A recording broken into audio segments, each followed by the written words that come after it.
Wherever you go, whatever you do, throw a little at it. Omax, Vest and Briefs. மேற்கு வங்கத்தில் ஆளும் திரிணாமுல் காங்கிரஸ் கட்சி அனைத்து வரம்புகளையும் மீறிவிட்டதாக பிரதமர் மோடி கண்டனம் தெரிவித்துள்ளார். மேற்கு வங்க மாநிலம் டார்ஜிலிங்கில் சர்வதேச சந்தல் மாநாடு நடைபெற்றது. இதில் சிறப்பு விருந்தினராக குடியரசுத் தலைவர் திரௌபதி முர்மு கலந்து கொண்டார். எனினும் அவரை வரவேற்க ஆளும் திரிணாமுல் காங்கிரஸைச் சேர்ந்த முதலமைச்சர் மம்தா பானர்ஜி மற்றும் அமைச்சர்கள் நேரில் செல்லவில்லை என கூறப்படுகிறது.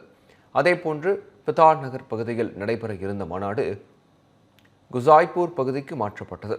அதில் குறைவான அளவுக்கே பார்வையாளர்கள் அனுமதிக்கப்பட்டதாக தகவல் வெளியானது. இந்நிலையில் அந்த மாநாட்டில் கலந்து கொண்டு பேசிய குடியரசுத் தலைவர் பழங்குடியினரின் வளர்ச்சிக்கு மத்திய அரசு அதிக விஷயங்களை செய்துள்ளதாகவும், ஆனால் இப்பகுதியில் வளர்ச்சி உங்களை வந்தடைந்ததா என்பது தனக்கு தெரியவில்லை என தெரிவித்தார்.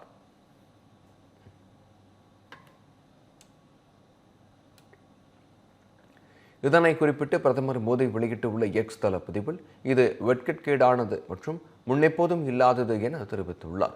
மேலும் பழங்குடி இனத்தில் இருந்து வந்த குடியரசுத் தலைவர் வெளிப்படுத்திய வலி மற்றும் வேதனை இந்திய மக்களின் மனதில் ஆழ்ந்த சோகத்தை ஏற்படுத்தி உள்ளதாகவும் அவர் குறிப்பிட்டார்.